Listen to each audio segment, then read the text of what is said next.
Well guys, आज मैं explain करने वाला हूँ एक्स मैकिना मूवी को। इस मूवी में एक इंसान एक इतनी एडवांस फीमेल रोबोट बनाता है जो बाद में उसे ही मारने की कोशिश करने लगती है। मूवी की शुरुआत में हम ब्लू बुक नाम की एक कंपनी देखते हैं। ये कंपनी गूगल कंपनी की ही तरह एक सर्च इंजन कंपनी है। इस कंपनी में केलेब स्मिथ नाम का एक वर्कर काम करता है जिसके पास एक मैसेज आता है। उसमें लिखा होता है कि वो कंपनी में हुए एक कॉम्पिटिशन में फर्स्ट प्राइज जीता है, जिसमें उसे कंपनी के सीईओ नेथन के साथ उसके वीआईपी घर में एक हफ्ते रहने का मौका मिला है। अगले दिन एक हेलीकॉप्टर उसे एक जंगल में ले जाता है। पायलट उसे नेथन के घर का एड्रेस बताता है और उससे कहता है कि एक हफ्ते बाद मैं तुम्हें यहीं पर लेने आऊंगा, और वो वहां से चला जाता है। केलेब पायलट के बताए रास्ते पर आगे जाने लगता है। थोड़े आगे जाने पर उसे एक कंटेनर के शेप का घर दिखाई देता है। वो उसके पास जाता है तो गेट पर लगा एआई कंप्यूटर उसे फेस स्कैन करने को कहता है। वो फेस स्कैन करता है तो उसे एक कार्ड मिलता है। वो उस कार्ड से घर के अंदर चला जाता है और देखता है कि बाहर से खराब दिखने वाला घर अंदर से एक आलीशान बंगला है। अब उसे कंपनी का सीईओ नेथन मिलता है। वो केलेब को बताता है कि तुम्हें जो कार्ड मिला है उससे यहाँ के कई गेट खुल सकते हैं, लेकिन जो गेट नहीं खुलेगा उसे खोलने की कोशिश मत करना।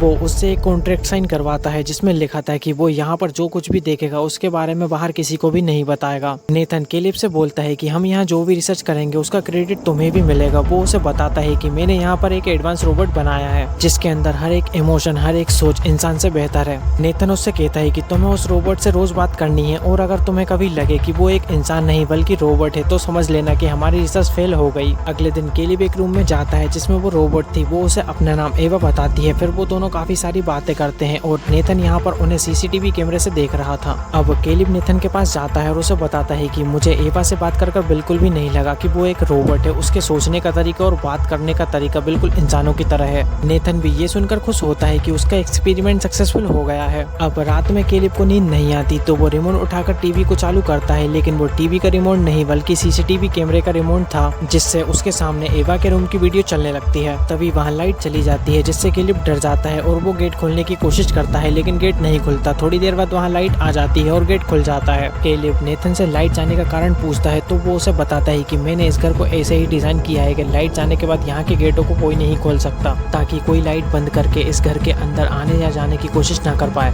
फिर वो उसे बताता है कि पहले यहाँ पर लाइट नहीं जाती थी, लेकिन कुछ दिनों से यहाँ पर लाइट आती जाती रहती है। अगली सुबह उसके रूम में एक लड़की आती है जिसका नाम सियुका था। वो उससे बात करता है, लेकिन वो उससे बात नहीं करती और वहाँ से चली जाती है। तो वो नेथन से इसके बारे में पूछता है तो नेथन उसे बताता है कि उसे इंग्लिश समझ में नहीं आती। इसके बाद केलेब फिर से एवा के रूम में जाता है। एवा उसे एक पेंटिंग दिखाती है जो उसने बनाई थी, लेकिन केलेब को वो समझ में नहीं आती। तो वो एवा से कहता है कि कुछ ऐसा बनाओ जो मुझे समझ में आए। तो एवा बोलती है ठीक है। अब केलेब उसे अपने बारे में बताता है और वो फिर से बातें करने लगते हैं। तभी वहाँ पर लाइट चली जाती है। लाइट जाते ही एवा केलेब से कहती है कि तुम्हें नेथन पर भरोसा नहीं करना चाहिए, वो एक अच्छा इंसान नहीं है। वो उससे कहती है कि यहाँ की लाइट बार बार मैं ही बंद करती हूँ ताकि नेथन मुझे ना देख पाए। तभी वहाँ पर लाइट आ जाती है। अब केलेब कंफ्यूज हो जाता है कि एवा ने उससे ये सब क्यों कहा। फिर वो नेथन के पास जाता है। नेथन उससे पूछता है कि लाइट जाने के बाद एवा ने तुमसे क्या कहा, लेकिन वो उससे झूठ बोलता है कि लाइट जाने के बाद एवा ने मुझसे बात नहीं करी। इसके बाद नेथन केलेब को वहाँ ले जाता है जहाँ उसने एवा को बनाया था। वो उसे एक दिमाग दिखाता है और उससे कहता है कि ऐसा ही दिमाग एवा के अंदर है।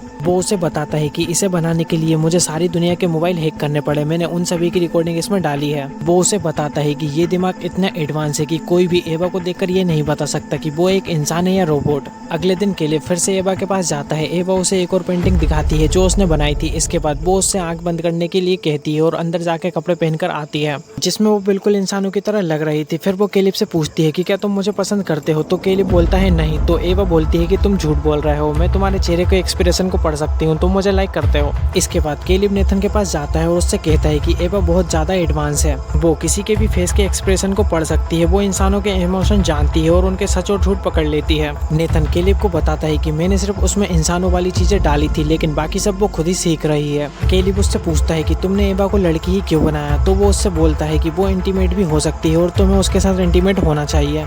अगले दिन केलेब फिर से एवा के पास जाता है और उससे कहता है कि इंसानों और रोबोट में एक बहुत बड़ा फर्क है। वो कहता है कि इंसानों में सोचने की कोई सीमा नहीं होती, जबकि रोबोट सिर्फ उतना ही सोच सकते हैं जितना उनकी मेमोरी में फिट किया जाता है। अब एवा भी सोच लेती है कि वो भी पूरी तरीके से इंसान बनेगी। इसके बाद जब रात में केलेब सीसीटीवी कैमरे से एवा के रूम को देख रहा था, तभी वहाँ पर नेथन आता है और एवा की बनाई हुई पेंटिंग को फाड़ देता है। अब केलेब को लगता है कि नेथन ने एवा को यहाँ पर कैद करके रखा है। अगले दिन केलेब जब एवा के पास जाता है तो वो फिर से पावर कट कर देती है और उससे उससे कहती है कि मुझे पता है कि तुम यहाँ पर मेरा टेस्ट लेने आए हो और अगर मैं टेस्ट में फेल हो गई तो नेथन मुझे मार देगा। एवा उससे कहती है कि मैं तुमसे प्यार करने लगी हूँ और मैं तुम्हारे साथ रहना चाहती हूँ, लेकिन पूरी तरीके से इंसान बन के। इसके बाद कैलिब नेथन के पास जाता है और उससे पूछता है कि अगर एवा इन सब टेस्टों में फेल हो गई तो तुम उसके साथ क्या करोगे। वो कहता है कि मैं एवा के बॉडी पार्ट्स को अलग कर दूंगा और उसकी मेमोरी को इरेज करके इससे भी ज्यादा एडवांस दिमाग बनाऊंगा। इसके बाद वो अंदर जाते हैं और कैलिब बातों ही बातों में उसे बहुत ज्यादा शराब पिला देता है और जब वो बेहोश हो जाता है तो कैलिब उसके जेब से कार्ड निकाल लेता है और उसके प्राइवेट रूम में चला जाता है। वहाँ वो उसकी कुछ वीडियोस देखता है जिससे उसे पता चलता है कि एवा से पहले भी उसने कई सारे रोबोट्स बनाए थे, लेकिन वो टेस्ट में फेल हो गए थे, इसलिए वो उनकी मेमोरी को इरेज करके नए रोबोट्स बना लेता है। इसके बाद वो एक रूम में जाता है जहाँ पर नेथन की हेल्पर कियोको होती है। वो वहाँ पर रखे कबर्ड्स को खोलकर देखता है जिनमें वही रोबोट्स थे जिन्हें नेथन ने सिट डाउन कर रखा था। तभी कियोको अपनी बॉडी से स्किन निकालने लगती है और अब कैलिब को पता चलता है कि कियोको कोई इंसान नहीं बल्कि एक रोबोट है। अब कैलिब जब बाहर आता है तो देखता है कि नेथन अपना कार्ड ढूंढ रहा है, तो वो चालाकी से उस कार्ड को नीचे से उठाने का नाटक करता है और उठाकर नेथन को दे देता है। इसके बाद कैलिब अपने रूम में आकर लेट जाता है, लेकिन उसे शक होता है कि कहीं वो भी तो एक रोबोट नहीं, इसलिए वो चेक करता है। थोड़ी देर चेक करने के बाद उसे यकीन हो जाता है कि वो एक इंसान है। अगले दिन वो फिर एवा के पास जाता है तो एवा लाइट बंद कर देती है। फिर कैलिब उसे बताता है कि अगर तुम टेस्ट में फेल हो गई तो नेथन तुम्हें डिसमेंटल कर देगा और तुम्हारी सारी मेमोरीज को इरेज कर देगा, जिससे तुम्हारी मौत हो जाएगी। तो एवा उससे कहती है कि क्या तुम मुझे बचा सकते हो। तो कैलिब उससे कहता है कि हाँ, मेरे पास एक प्लान है। वो उससे कहता है कि मैं नेथन को शराब पिलाकर बेहोश कर दूंगा। इसके बाद मैं यहाँ के सभी सिक्योरिटी सिस्टम को रिवर्स कर दूंगा और जब तुम पावर कट करोगी तो यहाँ के सभी गेट खुल जाएंगे और हम यहाँ से भाग जाएंगे। इसके बाद वो नेथन के पास जाता है और उसे शराब पिलाने की कोशिश करने लगता है, लेकिन नेथन शराब नहीं पीता। वो कैलिब से कहता है कि पिछले कुछ दिनों से मैं कुछ ज्यादा ही शराब पी रहा हूँ, इसलिए मैंने पीनी छोड़ दी है। इसके बाद वो कैलिब से कहता है कि तुमने यहाँ पर अच्छा काम किया है, आज तुम्हें हेलीकॉप्टर लेने आएगा।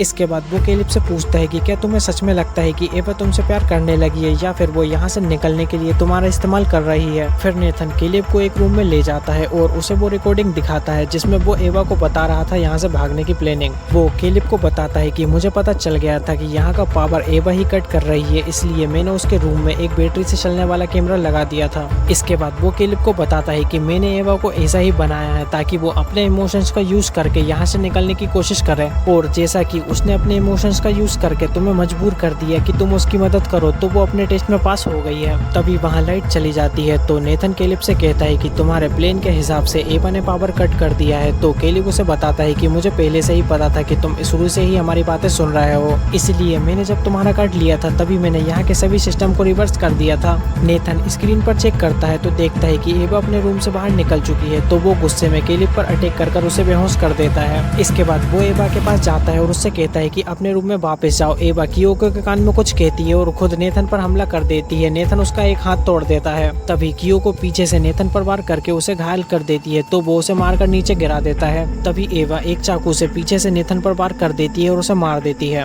इसके बाद वो कैलिब के पास जाती है और उससे कहती है कि तुम यहीं पर रुको। फिर वो उस रूम में जाती है जहाँ पर रोबोट्स रखे थे। वो एक रोबोट की स्किन निकालकर अपनी बॉडी पर लगा लेती है और अपने हाथ को रिपेयर कर लेती है। वो लड़कियों की तरह कपड़े पहन लेती है और कैलिब को वहीं पर बंद कर वहाँ से चली जाती है। एवा को बाहर आकर काफी अच्छा लगता है। तभी वहाँ हेलीकॉप्टर कैलिब को लेने आता है तो एवा पायलट को अपनी बातों में लगा लेती है और उसके साथ चली जाती है और कैलिब यहीं पर फंसा रह जाता है। कुछ टाइम बाद एवा शहर पहुंच जाती है और इसी सस्पेंस के साथ हमारी मूवी यहीं पर खत्म हो जाती है। सो फ्रेंड्स, आई होप आपको वीडियो पसंद आई होगी और आप ऐसी ही अमेजिंग वीडियोस के लिए मेरे चैनल को सब्सक्राइब भी कर सकते हैं। Thanks for watching this video.